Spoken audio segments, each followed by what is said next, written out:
ونشهد أن سيدنا ومولانا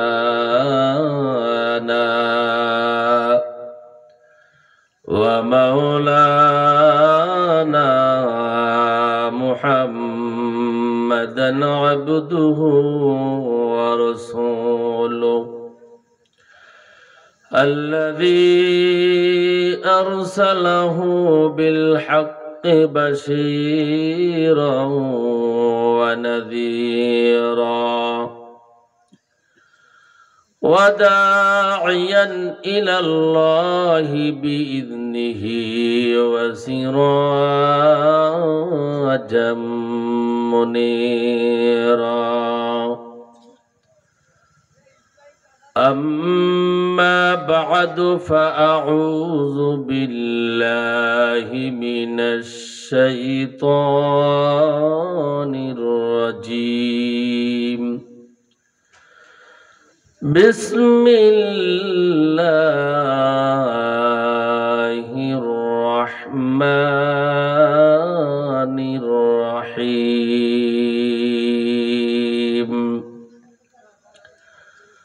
سبحان الذي أسرى بعبده ليلا من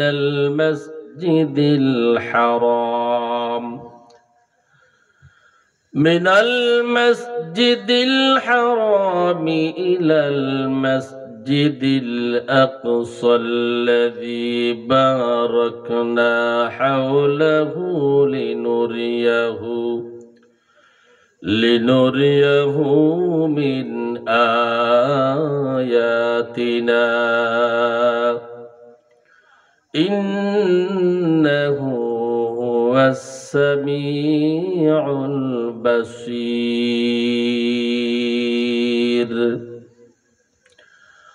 قال النبي صلى الله عليه وسلم وقد كنت أرى أثر المخيط في صدري صلى الله عليه وسلم قال النبي صلى الله عليه وسلم جددوا إيمانكم قيل يا رسول الله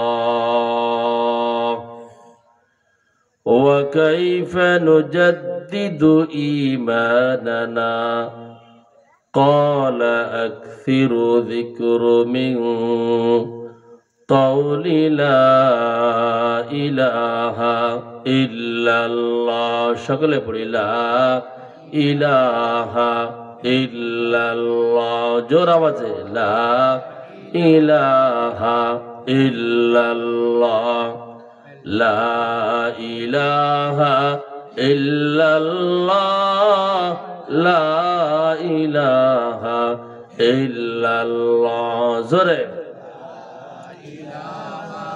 إلا الله زورے لا إله إلا الله لا إله إلا الله لا إله إلا الله لا إله إلا الله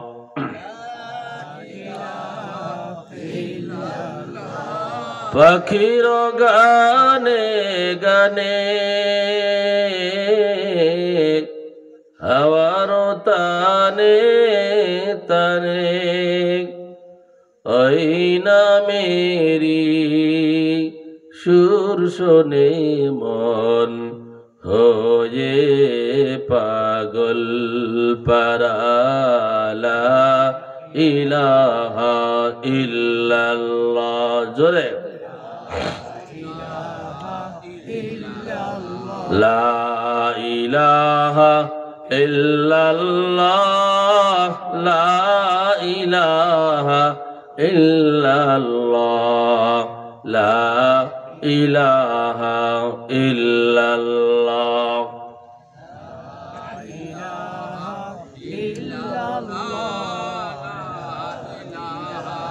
ইল্লাল্লাহ লা ইলাহা অবাই বহু দূরে মদিনা কেমনে যাব জানি না দয়ার আল্লাহ দয়া করো ফুরাও মোদের বাসনা লা ইলাহা ইল্লাল্লাহ জোরে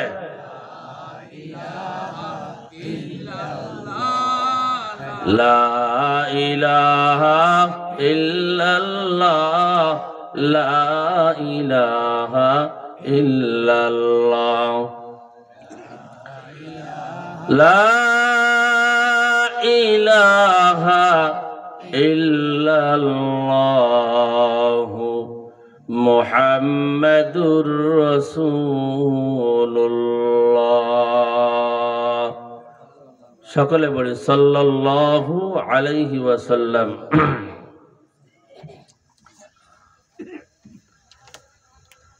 শেখরা উত্তরপাড়া আলিমুদ্দির বাড়ি বাইতুল নূর জামে মসজিদের উদ্যোগে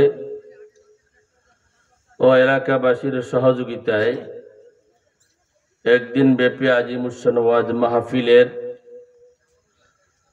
সম্মানিত সভাপতি আমার স্নেহের সন্তান স্নেহের ছাত্র হাফেজ কারি শহীদুল ইসলাম ইমামত্র মসজিদের আজকের প্রধান আকর্ষণ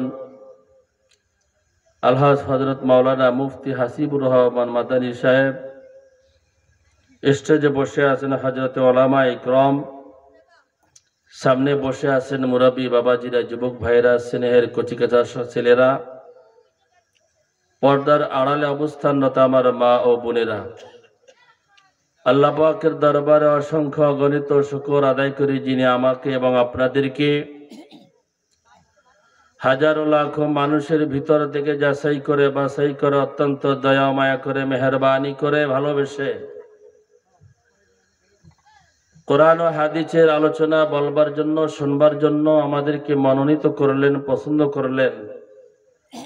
সকলে জোর আওয়াজে জবান ছেড়ে বলে আলহামদুলিল্লাহ। আল্লাহ পাকের দরবারে অসংখ্য অগণিত শুকর যিনি আমাদেরকে সুস্থ রেখেছেন, ভালো রেখেছেন, ইমানের বলে বলিয়ান হয়ে শেষ মাহফিল মনে করে রসুলের ঘোষণা অনুযায়ী জান্নাতের বাগিচায় মনোরম পরিবেশে এসে জুড়ে মিলে বসবার জন্য যে আল্লাহ তাবারক ওয়া তাআলা তৌফিক দান করেছেন, সে আল্লাহর দরবারে সকলেই অন্তরের স্থল থেকে জবান ছেড়ে যার আওয়াজে বলে আলহামদুলিল্লাহ।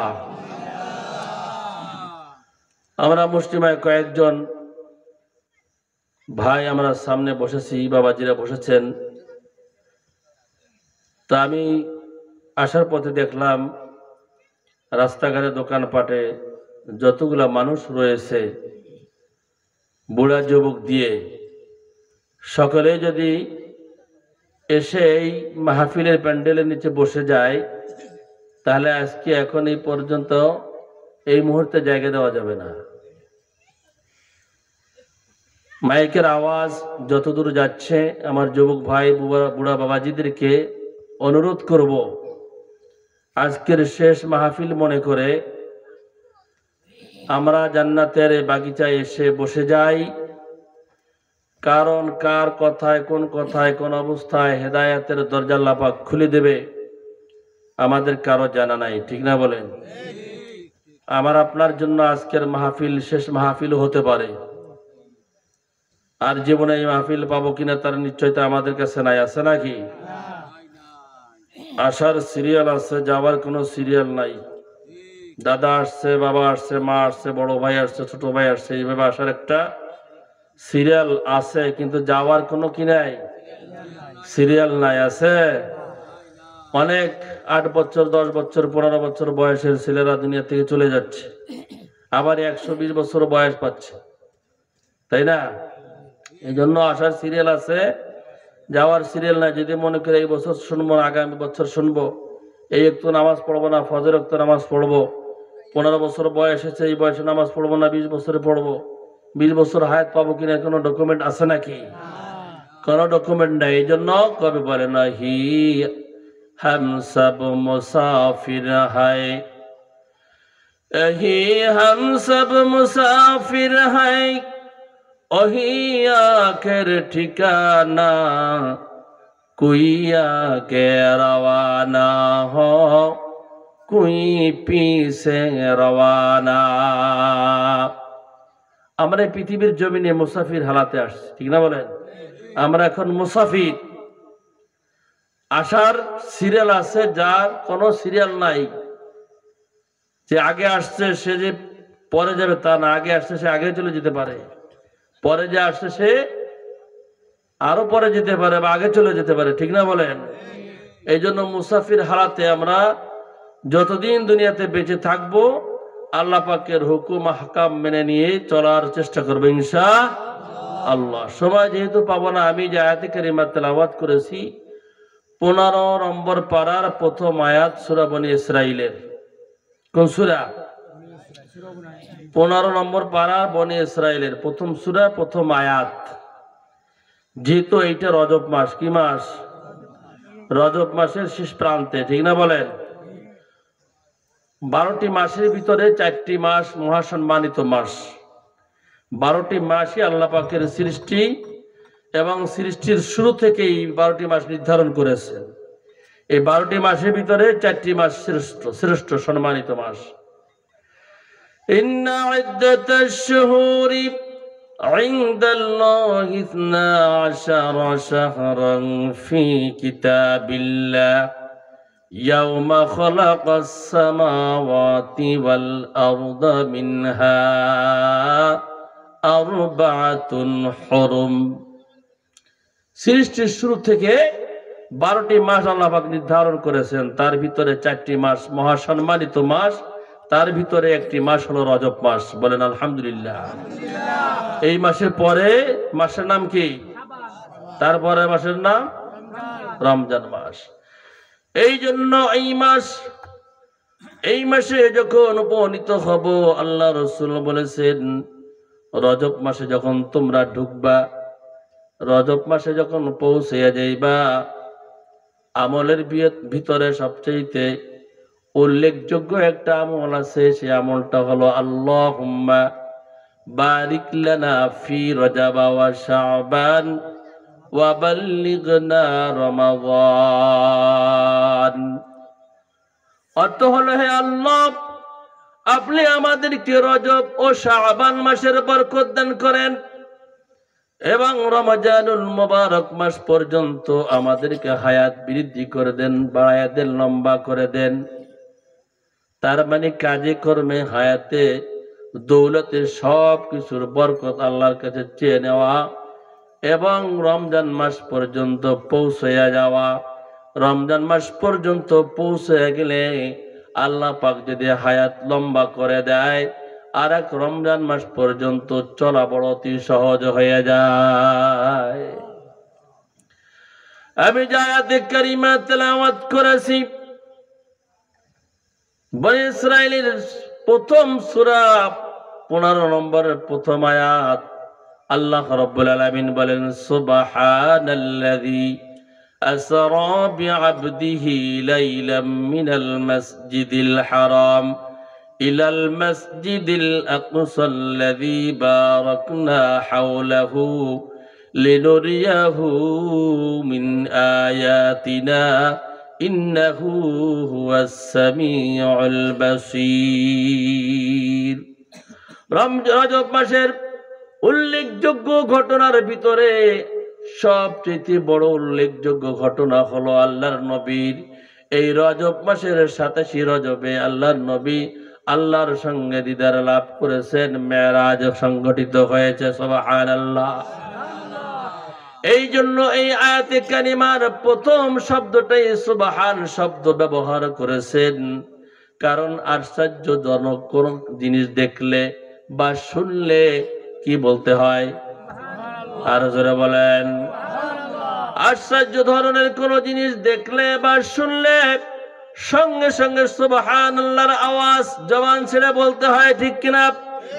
আল্লাহর নবীজির সবচেয়ে উল্লেখযোগ্য ঘটনার ভিতরে আল্লাহর নবীজির এই রাতারাতির ভিতরে আল্লাহর সঙ্গে দিদার করেছেন, মেরাজ করেছেন।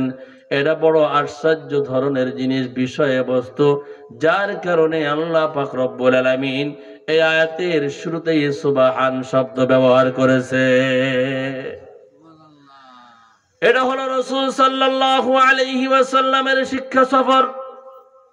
আমাদের স্কুল কলেজ ভার্সিটি ছাত্র ছাত্রীরা শিক্ষা সফর করে, প্রতি বছরে করে এরকমের, কারণ পুরা বছরের ভিতরে তারা লেখাপড়া করেছে, কষ্ট ক্লিষ্ট করে, তাদের মনে আনন্দ দেওয়ার জন্য শিক্ষকেরা শিক্ষা সফরের ব্যবস্থা করেছে, ঠিক কিনা বলেন?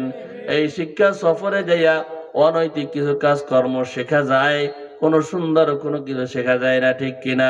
কিন্তু আল্লাহর নবীজি মুহাম্মদুর রাসূলুল্লাহ সাল্লাল্লাহু আলাইহি ওয়াসাল্লাম তায়েফের ময়দানে নিজের পবিত্র গায়ে রক্ত ঝরিয়েছে, যার কারণে আল্লাহ রাব্বুল আলামিন আল্লাহর নবীকে শিক্ষা সফর হিসাবে আল্লাহর কাছে নিয়ে সান্ত্বনা দেওয়ার জন্য এই মেরাজের ব্যবস্থা করেছে।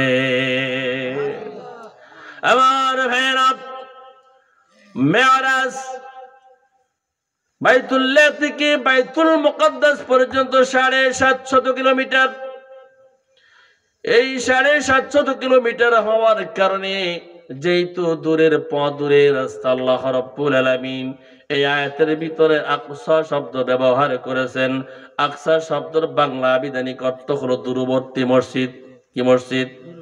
দূরবর্তী মসজিদ। এই মসজিদকে আমরা আরেকটা নামে চিনি, সেটা হলো বাইতুল মুকদ্দাস, ঠিক না বলেন? যেটা ইসরায়েল ইহুদি খ্রিস্টানেরা বারবার এই নির্যাতন করে, মুসলমানদের উপরে হামলা চালায়, এখনো পর্যন্ত চলতেছে, ঠিক কিনা বলেন? সেই বাইতুল মুকদ্দাস যেটা হলো মুসলমানদের প্রথম কিবলা, এই বাইতুল মুকদ্দাস নির্মাণের কাজের দায়িত্ব দিয়েছিলেন হযরত সুলাইমান আলাইহিস সালাতু ওয়াস সালামের কাছে।